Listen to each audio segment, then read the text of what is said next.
پاکستان کا مطلب کیا، لا الہ۔ السلام علیکم ناظرین اکرام، امن، عافیت اور دین و دنیا میں ترقی اور کامیابی کی بہت سی دعاؤں کے ساتھ میں ہوں آپ کا میزبان یوسف سراج۔ پروگرام ہے پیغام پاکستان اور ہمارے ساتھ تشریف فرما ہیں جناب ڈاکٹر محمد حماد لکھوی حافظہ اللہ تعالی،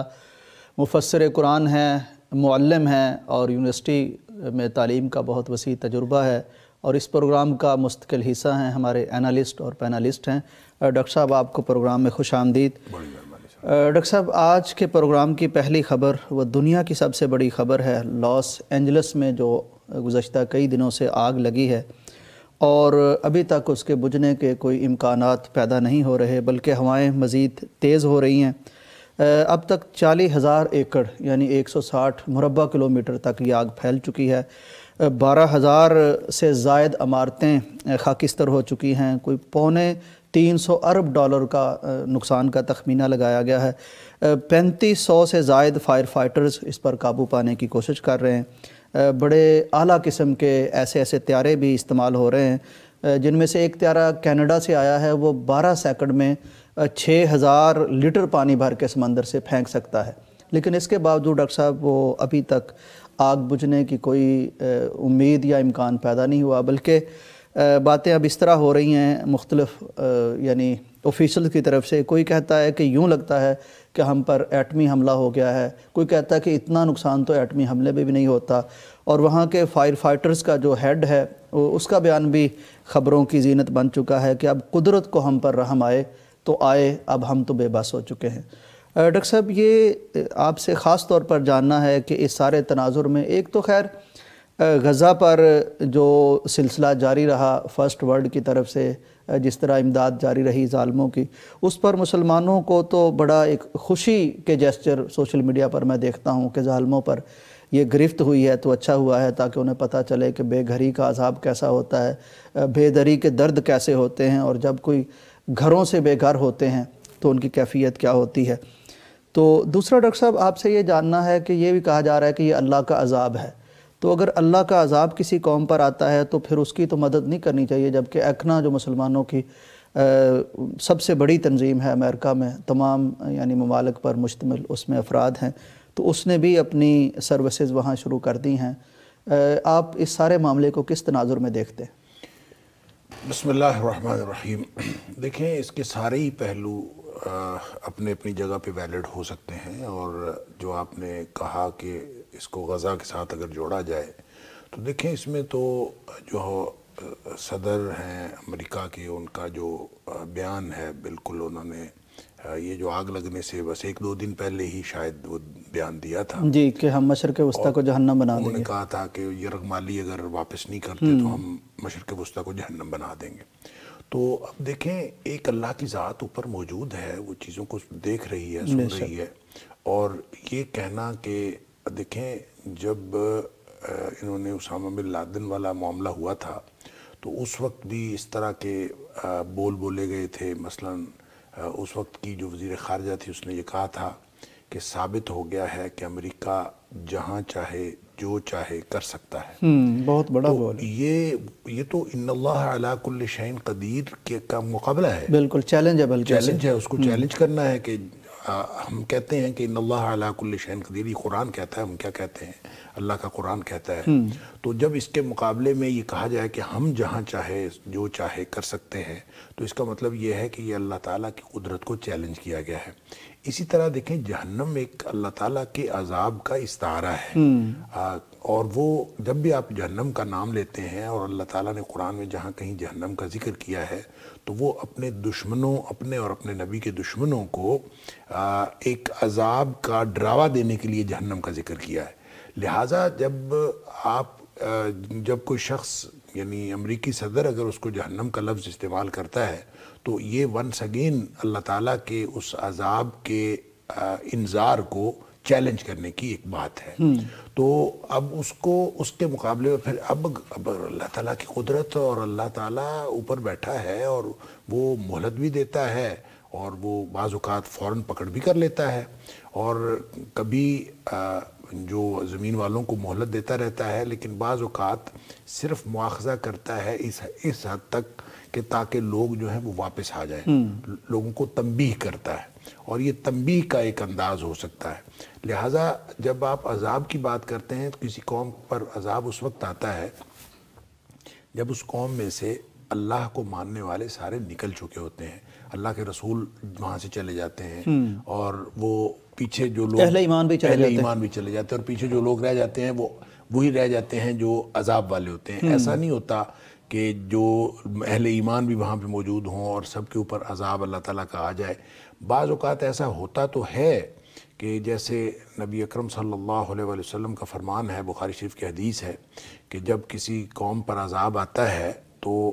اصحاب العذاب من کان فیہم، ان کے اندر پھر جو بھی کوئی ہوتا ہے اس پر عذاب پہنچ جاتا ہے۔ ثم بعثوا علی اعمالہم، ہاں البتہ جب وہ اٹھائے جائیں گے تو وہ ہر شخص اپنے اعمال کے مطابق اٹھایا جائے گا۔ اگر کوئی مومن ہے عذاب کا شکار ہو گیا ہے تو اپنے ایمان کے اعتبار سے وہ اس وقت اٹھایا جائے گا۔ تو گویا جب عذاب آتا ہے تو وہ سب کو لپیٹ میں لے سکتا ہے۔ یہ عذاب کی صورت بھی ہو سکتی ہے، جیسے میں نے پہلے عرض کیا کہ کئی پہلو ہیں اس کے۔ اور دوسری بات یہ ہے کہ جو ہم دیکھتے ہیں کہ وہاں اہل ایمان ان کی مدد کر رہے ہیں، تو اس میں جب ہم امریکہ کے ملک کو دیکھتے ہیں تو امریکہ کا ملک سارے کا سارا مجرم نہیں ہے۔ اس کے اندر وہ لوگ جو ارباب اقتدار ہیں یا تو وہ مجرم ہیں، یا پھر ان میں سے چند لوگ جو ہیں وہ ان کے جو حامی ہیں وہ مجرم ہیں۔ سارے امریکی تو ایک جیسے نہیں ہیں۔ غزہ کے معاملے کے میں ہی دیکھ لیں، جب ہم اس کو غزہ کے مقابلے پہ دیکھتے ہیں تو غزہ کے معاملے میں جتنے بڑے بڑے جلوس اور جتنی بڑی بڑی ریلیز امریکہ میں نکلی ہیں اور یورپ کے اندر نکلی ہیں، اتنی تو مسلمان ممالک کے اندر نہیں نکلی۔ بالکل، خاص طور پر یونیورسٹیز کے اندر اور اسٹوڈنٹس نے اور مختلف لوگوں نے جتنا غزہ کے ساتھ اظہار یکجہتی کیا ہے، تو ہم یہ کہیں کہ غزہ کے جواب میں اللہ تعالیٰ نے ان سے یہ بدلہ لیا ہے اور اتنا بڑا نقصان ان کا ہو گیا، تو یہ مقابلے میں پہلو یہ ہو تو سکتا ہے، لیکن یہ ایسا نہیں ہے کہ اس کو ہم عذاب کہیں گے، تنبیہ ہی کہیں گے۔ اس کی وجہ یہ ہے کہ وہاں پہ اہل ایمان بھی موجود ہیں، مساجد بھی موجود ہیں، اور اہل کفر میں سے غزہ کے اور مسلمانوں کے حامی بھی موجود ہیں۔ یعنی ایسا نہیں ہے کہ وہ سارے کے سارے لوگ جو ہیں وہ کافر ہو گئے اور وہ مسلمانوں کے خلاف ہو گئے یا مسلمانوں کے دشمن ہو گئے، ایسا نہیں ہے۔ امریکی جو مسلمان نہیں ہیں، غیر مسلم ہیں، وہ بھی مسلمانوں کے حامی ہیں۔ اس لیے اس اتنے بڑے سانحے کو جو وہاں پہ ان کے اوپر بیتا ہے، اتنی بڑی آفت میں سمجھوں آسمانی آفت ان کے اوپر آئی ہے، تو یہ یقیناً یہ ایک تنبیہ اور انذار کا ایک انداز ہے کہ دنیا میں کوئی بڑا نہیں ہے، اللہ بڑا ہے، اور کسی شخص کو اور کسی امریکی ملک کا چاہے وہ صدر ہو اس کو بڑا بول نہیں بولنا چاہیے۔ اور پھر اس میں ٹیکنالوجی کا جو آج تک لوگوں کے اوپر ایک ہوا جو ہے وہ رکھا گیا اور یہ طاری کیا گیا کہ ٹیکنالوجی جو ہے وہ بڑی چیز ہوتی ہے اور امریکہ کے پاس بڑی ٹیکنالوجی ہے، لیٹسٹ ٹیکنالوجی کے ساتھ سب کچھ کیا جا سکتا ہے اور ہم سب کچھ کر سکتے ہیں۔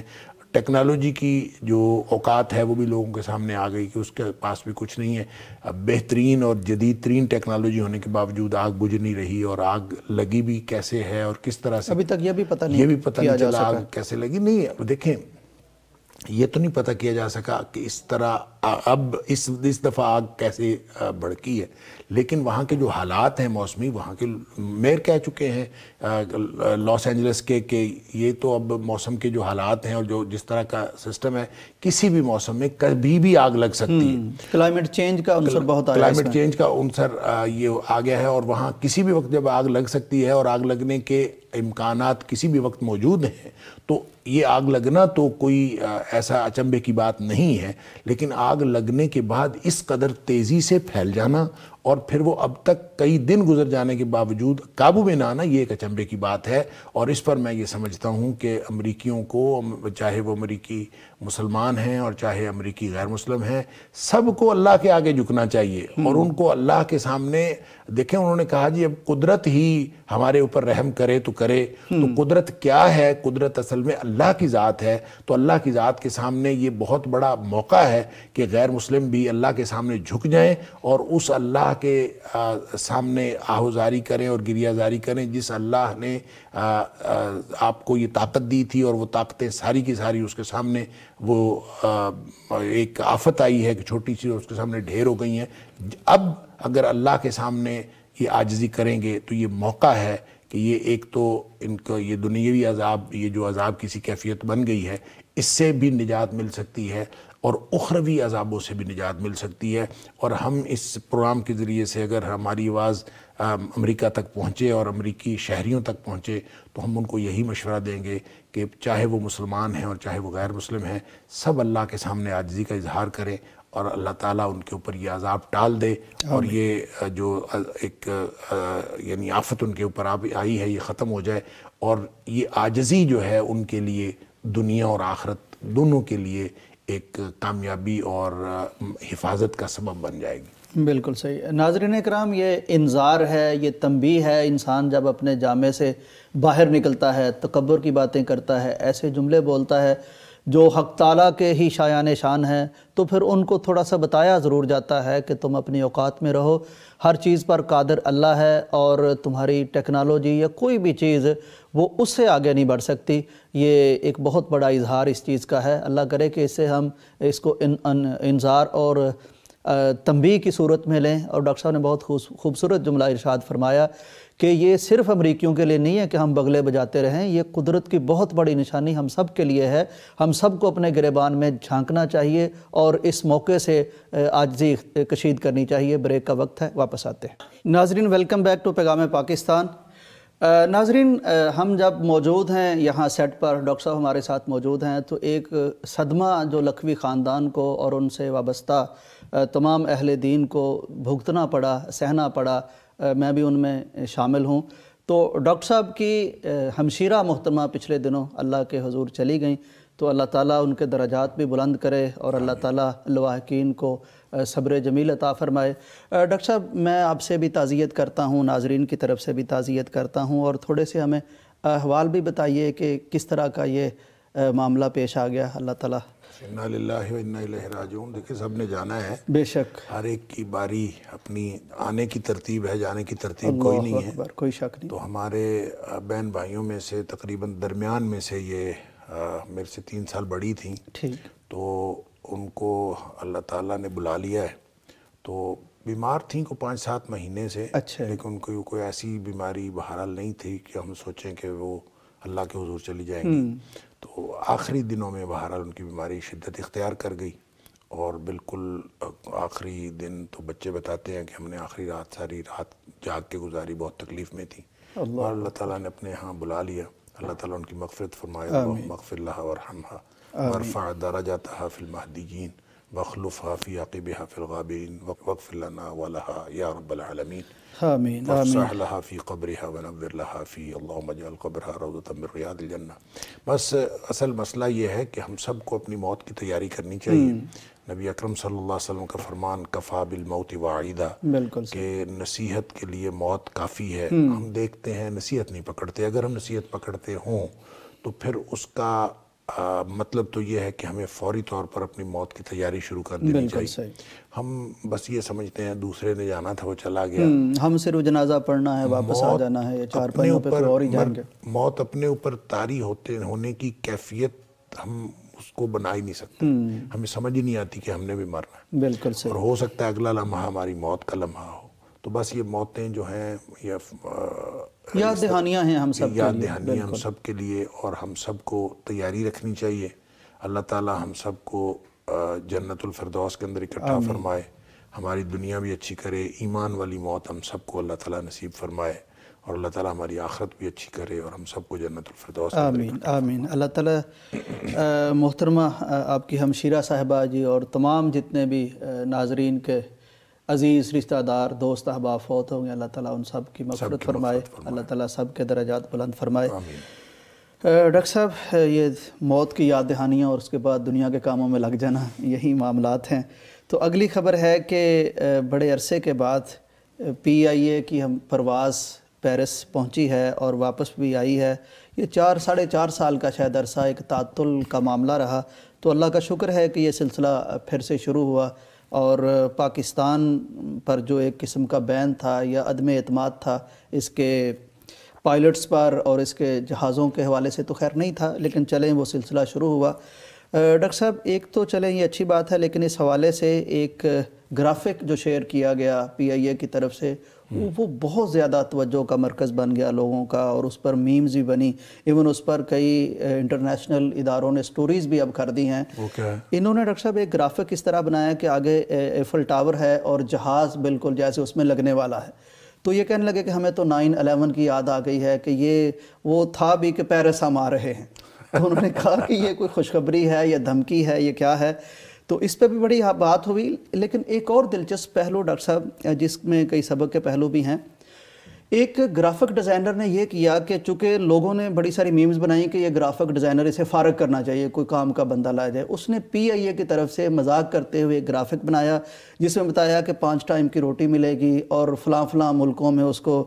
فری سیر و سیاحت ملے گی اور 10 سال تک اس کو جاب سیکیورٹی ملے گی اور اچھی خاصی ملے گی، اس کو تنخواہ ملے گی، تو لہٰذا PIA گرافک ڈیزائنروں کی جاب کے لیے بندے تلاش کر رہی۔ اس نے نمبر بھی دے دیا، ای میل بھی دے دیا۔ وہ کہتا بہت سی مجھے کالیں بھی آئیں اور ای میل پہ بہت سے لوگوں نے CV بھیجی۔ یعنی پہلے تو چلو اس پہ پاکستان کا جو آپریشن شروع ہوا اس پہ بات کر لیں، پھر اگلے پہلو میں آپ کی خدمت میں پیش کرتا ہوں۔ دیکھیں، جہاں تک یہ PIA کا یورپ کے اندر اور دوسرے ممالک کے اندر، خاص طور پہ برطانیہ اور یورپ کے اندر، سنا ہے برطانیہ کے لیے بھی فلائٹ فروری میں شروع ہو جائے گی، تو یہ دیکھیں یہ تو اللہ کی نعمت ہے پاکستانیوں کے لیے۔ پاکستانی جہاں کہیں بھی موجود ہیں تو ان کے لیے اللہ کی نعمت ہے۔ میں جب یہ دیکھتا تھا 2006-07 میں، خاص طور پر جب میں UK میں تھا، تو میں دیکھتا تھا کہ دوسرے لوگ، دوسرے پاکستانی جو پاکستان آنے والے ہیں، بعض اوقات ایمریٹس کا یا اتحاد ایئر ویز کا یا کسی اور کا ٹکٹ لیتے تھے، تو میں بڑا حیران ہوتا تھا کہ جب PIA میسر ہے تو یہ کسی اور ایئر لائن کا ٹکٹ کیوں لیتے ہیں؟ نہیں، اس کا مطلب صرف ایک تو اپنی قومیت کی بات، جو قومی ایئر لائن جب ہم کہیں کہ ہماری اپنی ایئر لائن ہے وہ تو ہے، جو ڈائریکٹ فلائٹ کا جو مزہ ہے اور جو اس میں سہولت ہے، یہ سہولت کسی اور چیز میں ہے ہی نہیں۔ کنیکٹنگ فلائٹ میں نہیں۔ جب آپ کنیکٹنگ فلائٹ میں جاتے ہیں تو آپ جب وہاں پہ ٹرانزٹ کے لیے اترتے ہیں تو اس قدر یعنی ایک حیصل ہے، آپ کی ایک پوری مشقت، بلا وجہ کا انتظار ہے، ایک مشقت کرنی پڑتی ہے۔ دیکھیں، جہاز سے اترنا اور جہاز پہ دوبارہ چڑھنا یہ ایک اچھی خاصی مشقت ہے، اور پھر خاص طور پہ جب آپ پاکستان سے جا رہے ہوں یا آ رہے ہوں تو پھر وہ سکریننگ بار بار کرنی، اور وہاں اترتے ہوئے بھی سکریننگ، پھر چڑھتے ہوئے سکریننگ، تو یہ ساری مشقت کر کے پھر آپ دوبارہ جہاز پہ سوار ہوتے ہیں، تو پھر آپ کو دوبارہ پھر تقریباً اتنی ہی طویل جو ہے وہ فلائٹ جو ہے وہ، یعنی اگر پاکستان سے مثال کے طور پر انگلینڈ کی یا لندن کی فلائٹ ہے، وہ اگر 7.5 گھنٹے کی 8 گھنٹے کی ہے، تو آپ اگر یہاں سے ایمریٹس پہ دبئی جاتے ہیں تو دبئی سے بھی تقریباً وہ اتنی پڑتی ہے۔ تو یہ والی جو آپ یہاں سے دبئی والی کریں گے یہ ایکسٹرا پڑے گی، یا قطر کی ہو آپ دوحہ جاتے ہیں تو وہ ایکسٹرا پڑتی ہے، تقریباً یہی ہوتا ہے۔ تو آپ کو گویا یہ ایکسٹرا جو ہے وہ سفر کی صعوبت بھی برداشت کرنی پڑتی ہے، اترنا پڑتا ہے، پھر وہ ایک الگ مشقت ہے۔ پتہ نہیں لوگ کیوں لیتے تھے۔ اب جب PIA کی یہ سہولت ہی ختم ہو گئی ہے تو اب تو لوگوں کو گویا یہ صعوبت لازمی ہو گئی تھی، اور سب کے لیے۔ اور جتنی دفعہ میں نے بھی سفر کیا ہے، ڈھونڈ کے تھک جاتے تھے کہ کوئی کسی قسم کی کوئی ڈائریکٹ فلائٹ مل جائے تو ہم ڈائریکٹ فلائٹ پہ چلے جائیں، تو کوئی فلائٹ نہیں ملتی تھی۔ تو یہ PIA کی فلائٹ جو ہے جہاں کہیں بھی جاتی ہے، یہ پاکستانیوں کے لیے بہت بڑی نعمت ہے۔ اور میں تو جب کبھی ہیتھرو کے ایئرپورٹ کے اوپر بیٹھے ہوئے یا کہیں بھی کسی ایئرپورٹ پہ بیٹھے ہوئے ایک دم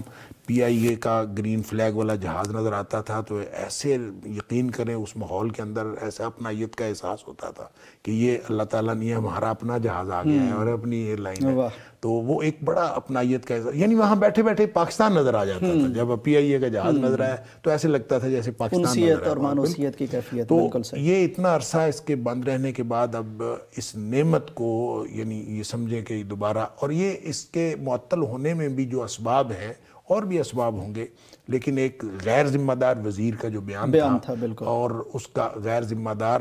بیان جو تھا، اس نے پوری دنیا کے اندر ایک تہلکہ مچایا، اور پاکستانی وہ پائلٹس جو دیگر ایئر لائنز کے اوپر کام کر رہے تھے ان کے لیے بھی مشکلات ہوئیں، اور پھر پاکستانی ایئر لائن کے لیے بھی مشکلات ہوئیں۔ تو آج اللہ کا شکر ہے کہ وہ مشکلات دور ہو چکی ہیں، اور یہ فلائٹ آپریشن مختلف ممالک کے اندر آہستہ آہستہ شروع ہو رہا ہے۔ پیرس کے اندر پہلی فلائٹ جو ہے وہ جا کے آ چکی ہے واپس، اور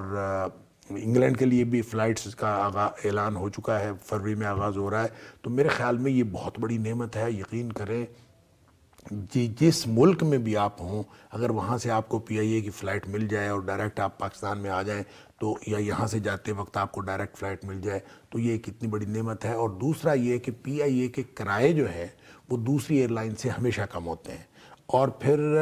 پی آئی اے کی فلائٹ کی وجہ سے دوسری ایئر لائنز کو بھی کرائے کم کرنے پڑتے ہیں، اور یہ دوہرا فائدہ ہوتا ہے، اور یہ سارا کا سارا فائدہ پاکستانیوں کا ہے. اور پھر اس کے بعد جو ہمارا پوری دنیا میں وقار بلند ہوا کہ ہمارے اوپر، ہماری ایئر لائن کے اوپر جو لوگوں کا اعتماد ہوا، اس اعتماد سے جو ہمارا روشن چہرہ پاکستان کا، جس کے اوپر ایک دھبا گویا آ گیا تھا کہ پاکستانی فلائٹس جو ہیں مختلف ممالک میں نہیں جا رہی تھیں، وہ گویا دھبا صاف ہوا. اب ایک دفعہ پھر جو ہے پاکستانیوں کے اوپر، پاکستانی ایئر لائن کے اوپر اعتماد کیا گیا. پھر اس کے علاوہ جتنا زر مبادلہ پاکستان کے اندر آئے گا، جتنی اس فلائٹ آپریشن کے ذریعے سے جتنا پاکستان کے اندر فائنانشل ایک امپیکٹ آئے گا، وہ ایک الگ ہے. اور ہر اعتبار سے میں سمجھتا ہوں یہ بہت ہی اچھی خبر ہے. اللہ تعالیٰ پاکستانیوں کو، پاکستانی ایئر لائن کو، پاکستان کے دیگر اداروں کو اسی طرح سے پھلتا پھولتا رکھے اور ان کے اندر اللہ تعالیٰ ترقی عطا فرمائے. آمین. ناظرین، پاکستان کو جو اس سے فائدے حاصل ہوئے، ان کا تشخص کے، عزت کے، مالی، وہ ڈاکٹر صاحب نے بیان فرمائے. اور بیرون ملک وقت بھی جیسے فرمایا بچتا ہے، وقت ہی عمر ہے، لیکن سمجھنے اور سوچنے کی بات یہ ہے کہ ذمہ دار آدمی کا ایک جملہ، ایک بیان کس طرح ملکوں پہ بھاری ہو سکتا ہے، کس طرح قوموں پہ بھاری ہو سکتا ہے. اللہ کرے کہ ہم سوچ سمجھ کے بولے، ہم خاندان کے سربراہ ہوں، ملک کے سربراہ ہوں، یا کہیں کے بھی ذمہ دار ہوں. تو بہرحال یہ بہت خوشی کا موقع ہے، ملک کی خوشحالی کا موقع ہے. اللہ تعالیٰ اسے بڑھائے پھلائے اور پھل پھول لگائے. بریک کا وقت ہے، واپس آتے ہیں. ناظرین، ویلکم بیک ٹو پیغام پاکستان. ڈاکٹر صاحب، اگلی خبر حج کے متعلق ہے کہ 2025 کے حج میں نیا کیا ہے، کتنے پیسے لگیں گے اور کس طرح کا معاملہ ہوگا. اس وقت ڈاکٹر صاحب ہمارے ساتھ سعودیہ سے براہ راست موجود ہیں محمد شفیق کاشف صاحب. شفیق کاشف صاحب کا معاملہ یہ ہے ڈاکٹر صاحب کہ بہت گہری نگاہ ہوتی ہے. اب بھی وہ حج کی اس نمائش میں یا کانفرنس میں شرکت کے لیے تشریف لے گئے ہیں جس میں بہت کچھ طے ہوتا ہے. تو شفیق کاشف صاحب بہت پہلے ایسی چیزیں ہمیں بتاتے رہے پیغام چینل پر ہی جو اب جا کے امپلیمنٹ ہو رہی ہیں، تو ہم جاننے کی کوشش کر لیتے ہیں کہ اس وقت وہاں کیا صورتحال ہے. السلام علیکم جی. وعلیکم السلام ورحمۃ اللہ. شفیق کاشف صاحب، اس وقت آپ کی وہاں مصروفیات حج کے حوالے سے کیا ہیں؟ نئے حج میں نیا کیا ہوگا، یہ کتنا مہنگا ہوگا، کتنا سستا ہوگا؟ اور یہ بھی فرمائیے گا کہ حج کے خدام میں بہت سے لوگ چلے جاتے ہیں، ان کی یعنی کوشش ہوتی ہے کہ چلیں خدمت میں چلے جائیں، تو اس دفعہ یہ بھی کچھ بدلا گیا ہے. کون لوگ جائیں گے خادمین حجاج کے معاملے میں، سلسلے میں؟ دیکھیں جی، یہ خادم حرمین شریفین کا ایک حکم تھا جو 4 سال، اب 4تھا سال ہوگا اس کو، کہ یہ چوتھی 4 روزہ عالمی نمائش جو ہے وہ اس وقت سعودی عرب کے شہر جدہ میں جاری ہے، جس کا آج 3واں دن ہے. اس کا افتتاح نائب گورنر مکہ شہزادہ سعود بن مشعل بن عبدالعزیز نے کیا تھا. اور اس کے اندر اس وقت 100 سے زیادہ ممالک سے جو لوگ ہیں جن کا تعلق سول ایویشن سے ہے، ایئر لائن سے ہے، ہوٹل انڈسٹری سے ہے، ٹرانسپورٹیشن سے ہے، جو بھی ادارے جو ہیں تقریباً 280 سے زائد ادارے اور 100 سے زیادہ اسپیکر جو ہیں وہ اس وقت اس عالمی کانفرنس میں موجود ہیں. اور تقریباً 1.5 لاکھ کے قریب جو لوگ ہیں وہ اس کو وزٹ کر رہے ہیں، اس عالمی نمائش کو، جس کا مقصد اپنے جو تجربات ہیں، مشاہدات ہیں، وہ ان کے ساتھ شیئر کرنا ہے. اور پھر سعودی گورنمنٹ جو ہے اس کا جائزہ لے کے اگلا جو حج ہے 2025 کے انتظامات کو حتمی شکل دے گی. جس کا آپ نے ذکر کیا ہے خدام کا، تو اس حوالے سے سعودی حکومت نے جو لوگوں کے مسائل وہاں لوگوں کو سامنا کرنا پڑا، خصوصاً جہاں سے حجاج جو ہے وہ حج بیسا کے ذریعے آتے ہیں، یعنی کہ سرکاری سطح پہ آتے ہیں، تو ان کے لیے بھی یہ لازمی قرار دے دیا گیا ہے اس سال کہ وہ وہاں سے اپنے ساتھ جو معاونین ہیں، خادمین ہیں، ناظمین ہیں، ان کو لے کے آئیں گے. تو پاکستان نے بھی ایک بڑا اچھا فیصلہ اس حوالے سے کیا. ہمارے وزارت نظم امور نے، انہوں نے گھر سے گھر تک ایک اسکیم جو ہے وہ سال 2025 میں متعارف کروا دی، جس کا مطلب یہ ہوگا کہ ہر 100 سے 150 حجاج جو ہوں گے اس گروپ کے ساتھ ایک ناظم جو ہے وہ پاکستان سے آئے گا، جو پاکستان سے لے کے واپسی پاکستان تک کا سفر جو ہے وہ ان کے ساتھ کرے گا، پڑھا لکھا ہوگا، اور این ٹی ایس کے ذریعے ان کا انتخاب ہو رہا ہے. گورنمنٹ جو ہے وہ این ٹی ایس کے ذریعے، ٹیسٹ کے ذریعے ان کا انتخاب کرے گی. تو یہ ایک بڑی تبدیلی پاکستانی عالمی لحاظ کے لیے تو ہے.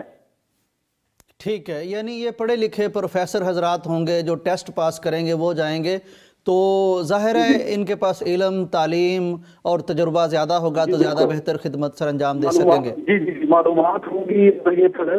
جو تعلیمات ہوں گی وزارت مدنی امور حکومت پاکستان کی یا سعودی حکومت کی جو تعلیمات حج کے حوالے سے مشاعر مقدسہ کے اندر جو مسائل جن کا سامنا کرنا پڑتا ہے مینا عرفات مزدلفہ میں. ٹھیک، شفیق کاشف صاحب آپ بتا رہے تھے کہ حج بدل کروانا ہوتا ہے بہت سے لوگوں نے، تو اس کا بھی کوئی بڑا آسان حل پیش کر دیا گیا ہے خود سعودی حکومت کی طرف سے. دیکھیں اس میں اب ایسے ادارے جو ہیں وہ آگے ہیں، یہاں نمائش بھی موجود ہے، ان سے ملاقات بھی ہوئی کہ وہ حج کے عمرے کے حوالے سے بھی فی الحال پہلے مرحلے میں عمرے کے لیے انہوں نے ایسی ایپ جو ہے وہ متعارف کروا دی ہے، جس میں انہوں نے کانٹریکٹ کیا ہے ہمارے جو جامعہ اسلامیہ مدینہ منورہ کے طلباء ہوں گے یا ام القریٰ مکہ مکرمہ کے طلباء ہوں گے اور وہاں مشاہد ہوں گے، وہ پھر ان کے لیے اہتمام کریں گے. دنیا سے وہ لوگ جو یہ سمجھتے ہیں کہ وہ اس کا استحقاق رکھتے ہیں کہ وہ یہاں نہیں پہنچ سکتے، اس بیمار ہیں یا اور ان کے مسائل ہیں، تو اس حوالے سے اگر ان کو اس کے لیے فتویٰ بھی ان کے پاس موجود ہے کہ وہ ان کو اس ایپلیکیشن کے ذریعے رجسٹر کریں گے اور اس کی ایک معمولی سی فیس ہوگی 333 ریال، وہ ادا کر کے جو ہے وہ پھر یہ عمرہ بدل جو ہے وہ کروا سکیں گے. ٹھیک ہے، تو حج کے حوالے سے کیا کوئی نئی چیزیں ہیں جو آپ ہمیں بتانا چاہیں؟ لیکن حج کے حوالے سے جو زیادہ مسائل کا سامنا کرنا پڑتا ہے دنیا کے حجاج کو، جس طرح لاسٹ ایئر بھی آپ نے دیکھا کہ کتنے لوگوں کی اموات ہوئی، وہ مشاہد کے اندر کے جو انتظامات ہیں اس حوالے سے ہے. اس پہ بڑے غور و خوض کے بعد آج بھی مختلف لیکچر یہاں ہوئے اس حوالے سے، اور تمام جو سعودی ادارے ہیں جو گراؤنڈ سروسز دیتے ہیں انہوں نے یہاں بھی بیٹھ کر اس کے اوپر جو سعودی سرکاری ادارے ہیں انہوں نے اس پہ بریفنگ بھی دی ہے کہ کہاں کہاں یہ مسائل تھے اور اب اس کا حل جو ہے وہ کیا نکالنا ہے. اسی طرح ایک بڑا مسئلہ جو ہوتا تھا وہ ٹرانسپورٹیشن کا ہے کہ مکہ سے مینا، مینا سے عرفات، عرفات سے واپسی مزدلفہ اور مزدلفہ سے مکہ یا مینا جب لوگوں نے آنا ہوتا ہے تو اس میں ٹرانسپورٹیشن جو ہے وہ دستیاب نہیں ہوتی. اس کے اندر اضافہ کیا گیا ہے اور اعلان یہ کیا گیا ہے کہ کوشش یہ کی جائے گی کہ وہ بسیں جو ہیں وہ ایک ہی دفعہ جو ہے ایک ہی سفر میں وہ ہر جگہ پہ لوگوں کو لے کے جائیں، یعنی کہ ان کو بار بار واپس آ کے حاجیوں کو نہ اٹھانا پڑے. یہی ایک مسئلہ تھا کہ ٹرانسپورٹ کم ہوتی تھی اور حجاج زیادہ ہوتے تھے اور پھر وہ دوبارہ جو بسیں تھیں حاجیوں کو لے کے عرفات جاتی تھی اور واپس آتی تھی. اب کوشش یہ کی جا رہی ہے کہ ایک ہی سفر میں جو ہے سب لوگ جو ہے وہ سفر کریں، اور اس کے لیے یہ اہتمام کیا جائے گا کہ لوگوں کو وقت سے پہلے جو ہے وہ مکہ سے بھی نکالا جائے گا، مینا سے بھی نکالا جائے گا، اور اسی طرح عرفات سے مزدلفہ جو لے کے آ رہا ہے وہ بھی سرکاری رات جو ہیں لوگوں کو سفر کروایا جائے. جی ٹھیک، بہت شکریہ آپ کی معلومات کا. ڈاکٹر صاحب 2-3 چیزیں سامنے آئی ہیں. یہ جو لاسٹ بات تھی، یعنی اب بس جاتی ہے آتی ہے تو اس سے رش بہت بڑھ جاتا ہے، تو انتظام کیا گیا کہ صرف جائے گی تاکہ وہ آمد و رفت کا مسئلہ. پھر یہ جو حج بدل کا معاملہ ہے یہ بھی بڑا اچھا سستا ہے، بہت سے لوگ بیچارے آسانی سے حج بدل کروا سکیں گے. تو کیا فرماتے ہیں آپ اس حوالے سے؟ بس حج کی باتیں سن کے میں تو بڑا جو ہے نا وہ وہیں پہنچ جاتے ہیں، مغموم سا ہو گیا کہ اللہ تعالیٰ ہمیں بھی لے جائے. آمین. اور حج اور عمرے کا معاملہ ایسا ہے کہ جب بھی آپ بات کریں تو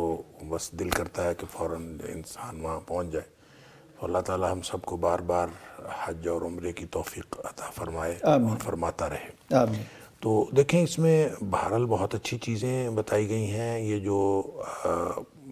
خدام ہیں ان کے حوالے سے جو بتایا گیا کہ وہ ناظم ہوگا اور گھر سے گھر تک ہوگا، یہ پاکستانی گورنمنٹ نے اسکیم بنائی ہے تو یہ بہت شاندار ہے. اور ہر 150 لوگوں کے اوپر ایک ناظم ہوگا اور وہ ساری رہنمائی یہاں سے جانے سے لے کر واپس آنے تک ان کی رہنمائی کرے گا. میرے خیال میں یہ بہت ہی اچھا ہے اور ان کا سلیکشن کا طریقہ کار بھی درست ہے کہ ان کو آپ NTS کے ذریعے سے ٹیسٹ لے کے ان کے ذریعے سے آپ کر رہے ہیں، تو امید یہی کی جانی چاہیے کہ یہ لوگ میرٹ پہ بھرتی ہوں گے۔ اگر اس میں بھی سفارشی بھرتی ہونا شروع ہو گئے جیسا کہ ہمارے ہاں عام طور پہ ہوتا ہے، تو پھر یہ معاملہ بہت خراب ہوگا، اور اگر ایک بھی سفارشی اس میں چلا گیا تو وہ اپنا حج بھی خراب کرے گا، لوگوں کے بھی حج خراب کرے گا۔ تو بہتر یہی ہے کہ جو طریقہ کار بنایا گیا، اور ہم امید کرتے ہیں کہ انشاءاللہ میرٹ پہ ہوگا، اور اگر یہ میرٹ پہ ہوگا تو میرا خیال ہے یہ ایک بہترین انتظام ہوگا، اور ان خدام سے جو پہلے خدام پاکستان سے بھیجے جاتے تھے ان سے کہیں بہتر خدمت یہ لوگ جو ہیں ان کی کر سکیں گے۔ دوسرا، یہ جو ٹرانسپورٹ والا ہے، ایک ہی بار میں سب لوگوں کو سفر کروایا جائے، میرا خیال ہے یہ بہت بڑے بڑے مسائل کا حل ہوگا۔ دیکھیں، اصل میں لوگوں کے جو جانے کے سفر کرنے کے اوقات ہیں، حج جو ہے وہ اوقات کے ساتھ متعین ہے، تو اس وقت اوقات اس وقت ڈسٹرب ہوتے ہیں جب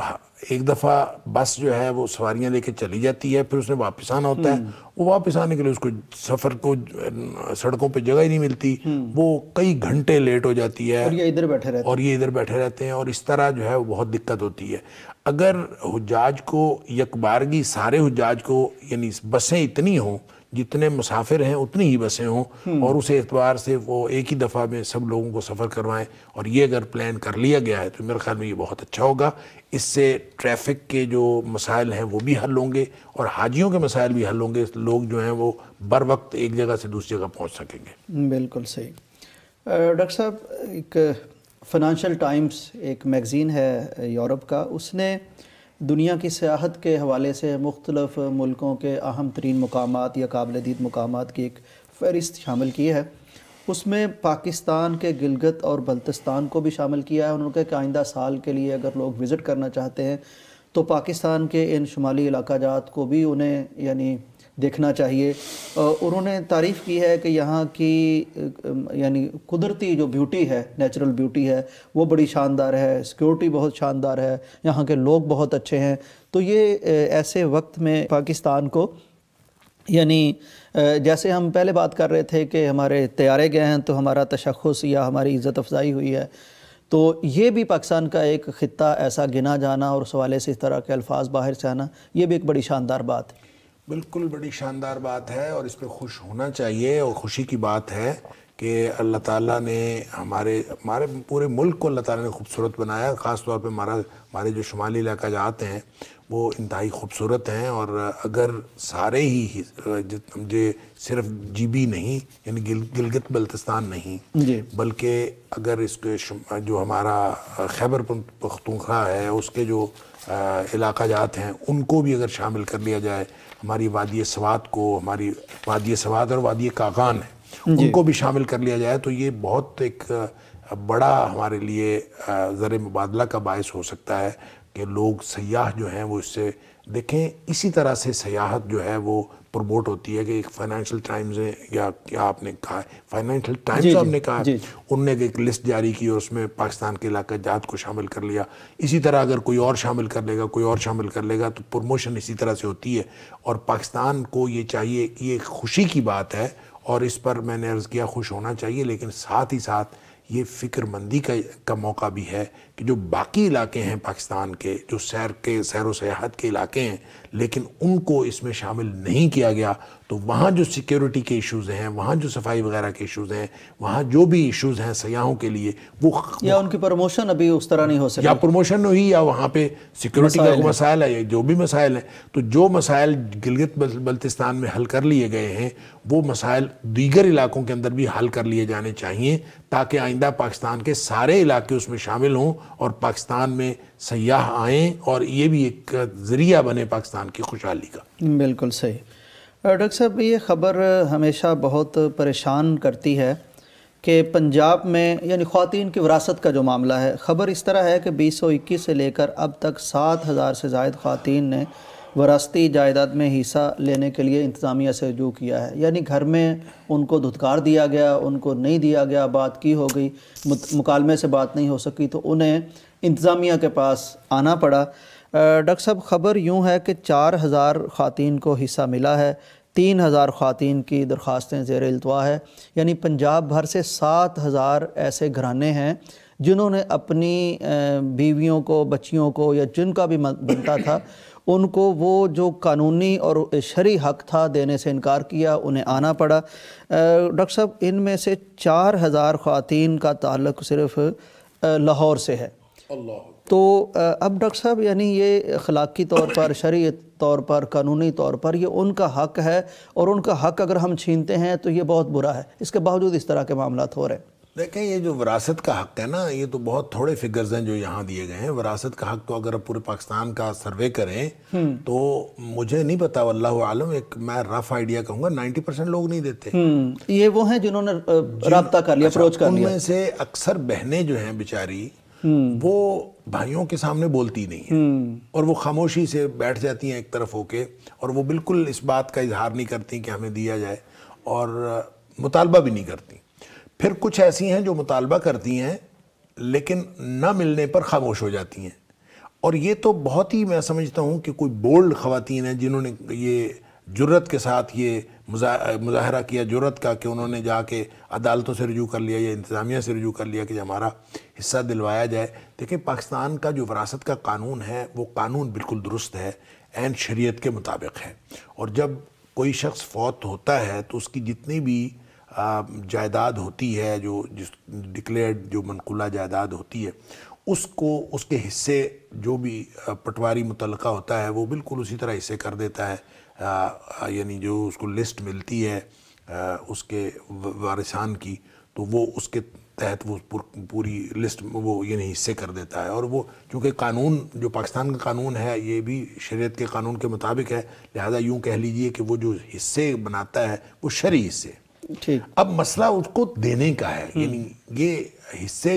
ملتے ہیں، لیکن یہ لوگ جنہوں نے نہیں دینا ہوتا ہے وہ یا تو اپنے والد کی یا والدہ کی زندگی میں ہی بھائیوں کے نام لگوا لیتے ہیں اور بہنوں کو محروم کر دیا جاتا ہے، یا تو ان کی زندگی میں کر لیتے ہیں، یا پھر ان سے ہتھیا لیتے ہیں، ان کو کہتے ہیں کہ آپ نہ لیں، آپ کو ہم ایک ٹرک بھر کے جہیز کا دے دیں گے، ہم آپ کو یہ دے دیں گے، وہ دے دیتے ہیں، اور اس کے بعد ان کو محروم کر دیتے ہیں، یعنی کسی نہ کسی طریقے سے۔ تو اصل میں یہ جو قانونی طور پر کوئی سقم موجود نہیں ہے، اس قانون میں مینپولیشن کی جاتی ہے اور کوئی نہ کوئی ہیرا پھیری کی جاتی ہے، اور ہیرا پھیری کر کے پھر اس کو اپنے نام لگوایا جاتا ہے۔ اس پر اگر میں یہ سمجھتا ہوں کہ پاکستان کی ساری خواتین کو اس کے بارے میں اویئرنیس ہونی چاہیے، اور خواتین اپنے جو بھی جائیداد کے اندر حصہ ملتا ہے اس کے بارے میں شعور بھی رکھیں، اور پھر اس کو جرت کا اظہار بھی کریں کہ اس کو اپنے لینے کے لیے اپنے بھائیوں سے مطالبہ بھی کریں۔ تو میرے خیال میں اگر خواتین جو ہیں مطالبہ کرنا شروع کر دیں گی تو آہستہ آہستہ یہ حالات بہتر ہونا شروع ہو جائیں گے۔ اور ویسے بھی جو علماء کرام ہیں، جو سول سوسائٹی ہے، جو مختلف سٹیک ہولڈرز ہیں، جو اساتذہ کرام ہیں، سب کو اس بارے میں شعور دینے کے لیے بھی اپنا کردار ادا کرنا چاہیے، اور یہ بہت بڑا پرابلم ہے کہ بہنوں کو جو ہے وہ حصہ نہیں دیا جاتا۔ ایک سوال میرے ذہن میں آ گیا آپ کی گفتگو کے تناظر میں، کہ جو بہنیں اس ڈر سے کہ ملے گا نہیں یا ہلکی پھلکی بات کر کے نہیں لیتی، تو یہ جرم ایسے لوگوں کا معاف ہو جائے گا؟ دیکھیں، بہنیں نہیں لیتی یہ اور بات ہے، بھائی نہیں دیتے یہ اور بات ہے۔ اگر بھائیوں نے دیا ہو اور بہنوں نے واپس کر دیا ہو تو پھر تو جرم نہیں ہے، لیکن اگر آپ نے دیا ہی نہیں تو اور وہ اس خوف سے مانگتی نہیں ہے کہ ملنا ہی نہیں، وہ نہیں مانگتی ملنا نہیں، یا وہ ویسے کہتی ہیں کہ بھائی کو اب کیا کہیں۔ مطلب ہمارے مشرقی معاشرے کے اندر بہنوں کا جو بھائیوں کے ساتھ تعلق ہے وہ بھی تو بڑا شاندار ہے، لیکن یہ حق دبا کے بیٹھا ہے، لیکن وہ حق دبا کے بیٹھا ہوا ہے، بہن پھر بھی نہیں بولتی، اور بہن پھر بھی اکثر و بیشتر بھائی کے حق میں جو ہے وہ ودرا کرنے کے لیے تیار ہو جاتی ہے، وہ دل میں جو مرضی سمجھتی ہو لیکن وہ بولتی نہیں ہے۔ اگر اس معاملے میں بہن کو اس نے دیا نہیں ہے تو وہ بولے یا نہ بولے یہ تو مجرم ہے، اور مجرم اس وقت نہیں ہے کہ یہ اس کو دے جب اکثر لوگ کہتے ہیں جی ہماری بہن نے لیا نہیں، اس نے ہمیں معاف کر دیا، وہ معاف کر دیا۔ آپ کہتے کیا ہیں؟ آپ کہتے ہیں کہ بہن کو کہتے ہیں کہ آپ میرے حق میں معاف کر دو، بیچاری معاف کر دیتی ہے۔ آپ اس کو دیں اس کا حصہ، پہلے اس کے قبضے میں دیں، پھر اگر وہ آپ کو واپس کرے تو پھر آپ رکھ لیں، وگرنہ تو آپ مجرم ہیں، اور جو بھی چاہے کوئی ماں باپ نہیں دے رہے، بچیوں کو محروم کر رہے ہیں، اور چاہے بھائی جو ہیں وہ محروم کر رہے ہیں، یہ مجرم ہے، اور اللہ کے ہاں یہ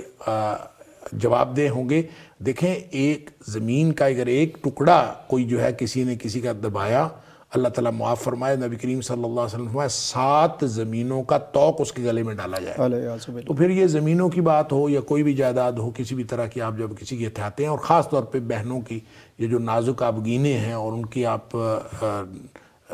جائیداد ہتھیا لیتے ہیں اور بیچاری کچھ کر بھی نہیں سکتی، تو یہ بہت بڑا جرم ہے. بالکل صحیح. ڈاکٹر صاحب بہت شکریہ آپ کے آمد کا، پروگرام میں شرکت کا. ناظرین اکرام، یہ جو آپ گینے ہیں یہ حق آپ کے پاس ہے، اگر نہیں دیتے تو ظاہر ہے وہ چپ کر رہتی ہیں، لیکن یہ جہنم کا توق بھائیوں کے گلے میں ہوتا ہے. بہنوں کو بات کرنی چاہیے، بھائیوں سے محبت کا یہ بھی تقاضا ہے کہ یہ توق ان کے گلے میں نہ رہے. اور بھائیوں سے میں کہتا ہوں کہ جس طرح ابھی آپ کے پاس چیز ہوتی ہے، اگر حکومت اس طرح کا انتظام کر دے کہ یہ سارا کچھ بہنوں کے پاس چلا جائے اور آپ کو للچا کے مانگنا پڑے، تو پھر کیا کیفیت بنے گی. تو غور کرنا چاہیے، شریعت پہ عمل کرنا چاہیے، اللہ سے ڈرنا چاہیے. قانون بھی گرفت میں لے سکتا ہے. اس کے ساتھ ہی ہمیں آج کے پروگرام کا وقت ختم ہوتا ہے. اجازت دیجیے، اللہ حافظ. پاکستان کا مطلب کیا؟ لا الہ الا اللہ. پاکستان کا مطلب کیا؟ لا الہ الا اللہ.